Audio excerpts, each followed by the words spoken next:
stick your finger in my ass. That's Are you good. winning, son? Around more. That turns me on. Yes. Oh, I'm fucking coming. Oh yeah. There are games that are easy to talk about, like Call of Duty. Nobody expects storytelling on level of Martin Scorsese. You are signing up for something closer to a Michael Bay action movie, or commercial, or Transformers, or something else. And honestly, that's perfectly fine. I know exactly what I'm getting, and that's exactly what I receive.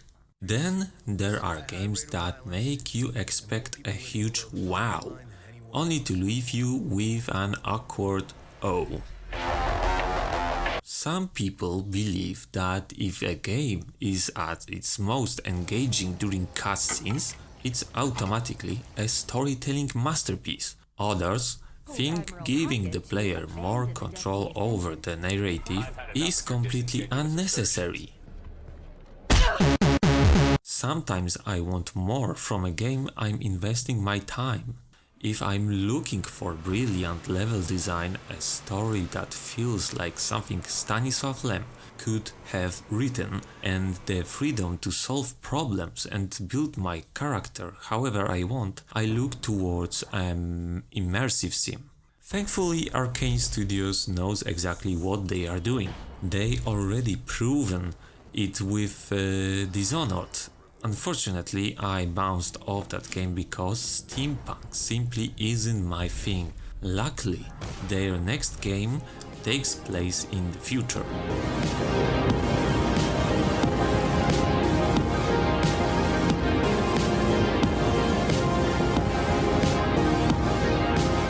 It's actually so good that I don't even want to talk about it.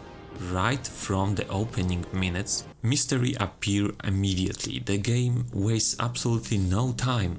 I completely understand why reviewers put giant spoiler warnings screen at the screen in the beginning of their Prey videos and tell you to skip to the last 5 minutes if you don't want to experience ruined.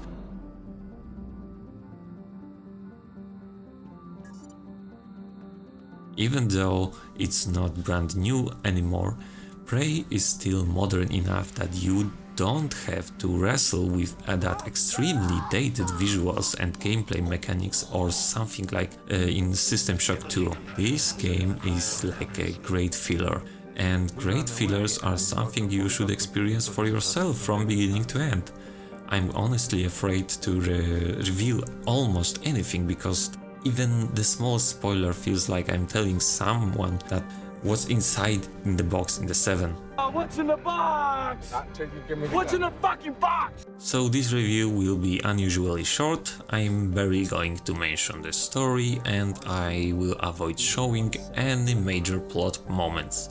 Thankfully, there is still plenty to talk about. The number of ways you can overcome obstacles is ridiculous and there is almost never a single correct solution. So here's the basic premise. It's a sci-fi game. You are fighting an alien life form that was being researched aboard a space station. Unsurprisingly, everything went horribly wrong. No way. And a lot of people ended up dead or unalived. No way. Objective: survive. At its core, Prey is a game about solving problems. What kind of problems? Most of the time, they are aggressive black alien creatures trying to kill you. One solution is simple: eliminate the threat using whatever tools you have available. Got a gun? Shoot it.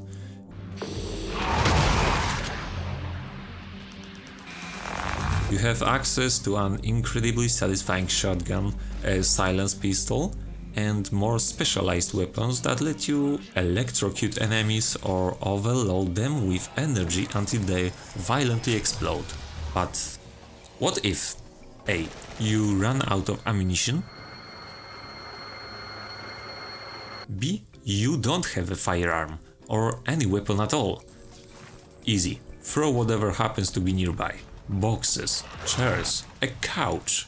The couch deserves a special recognition, not only because of its weight, but also because getting hit in the face by flying sofa probably causes a level of psychological damage that science has yet to properly study. Not that I have any experience attacking people, but hypothetically, if I attacked someone and they calmly picked up an entire couch before launching it at me with the force of speeding car, one of my final thoughts would be probably complete confusion, followed by serious regret over how badly I misjudged my opponent. Tossing furniture heavier than yourself isn't something you can do from the very beginning. Prey has RPG mechanics that let you specialize your character in different ways. Maxing out your strength allows you to throw massive objects that pose a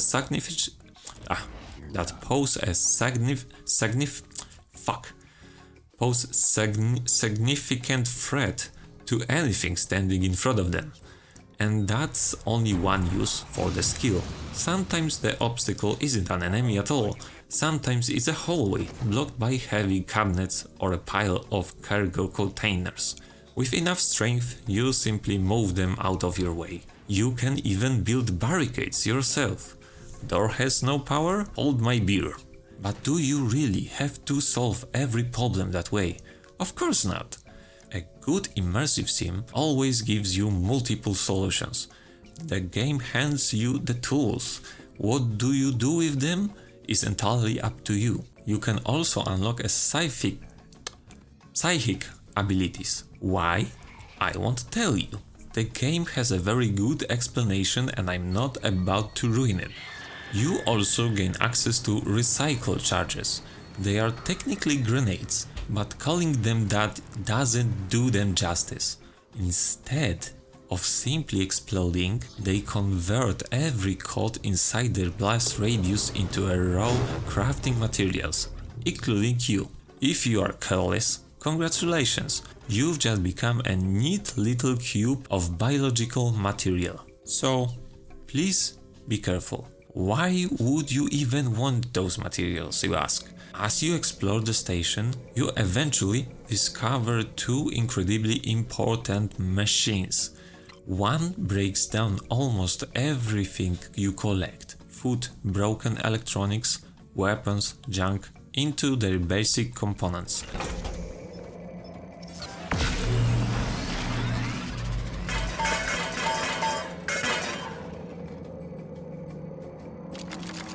The other is basically a futuristic 3D printer. Load the correct blueprint, feed it enough resources, and it will manufacture ammunition, medkits, weapons, or neuromods. What are neuromods? If you've played System Shock, this will feel very familiar. Just like in that game, you don't gain experience points by killing enemies or completing quests. Instead, progression comes from finding upgrade modules scattered through the station. Prey simply calls them neuromods. They allow you to upgrade your character however you like, become physically stronger, hack computers, improve your stealth, throw plates using nothing but your mind. Or you can get a little weirder. You can literally transform yourself into almost any object. Want to sneak into the women's restroom disguised as a roll of toilet paper? Go ahead, weirdo. Turning into a coffee mug lets you squeeze through tiny openings in doors, windows, or broken walls. You can reanimate dead bodies into alien servants, throw energy blasts, mind control biological and robotic enemies. The possibilities are honestly ridiculous. Requesting new operator.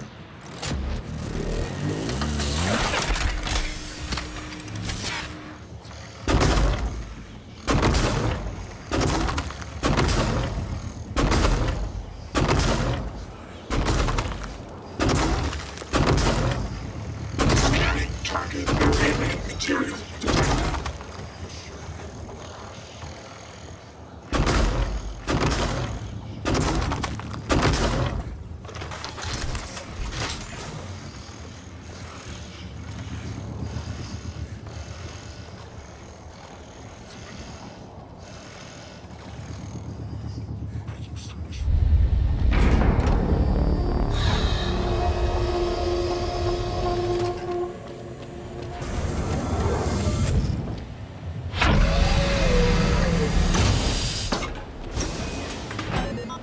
The sound design deserves a special prize. Everything sounds incredible. Dropping objects, gunfire, the unsettling noises of enemies nearby when you can't quite tell where they are.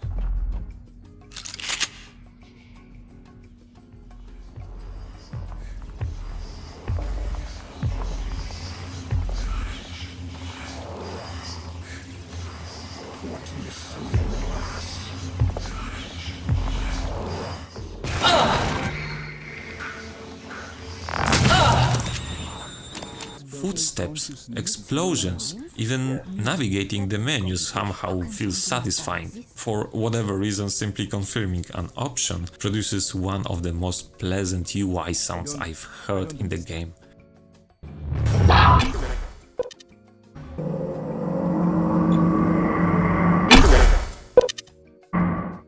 This world is simply enjoyable to listen. Could I say more? Absolutely. Will I? No. Stop being the kind of lazy bastard who watches Let's Plays compilations instead of playing the game. Go play it yourself. Don't be a lazy asshole. Thanks for watching. Please subscribe and comment or whatever. Thanks. Bye.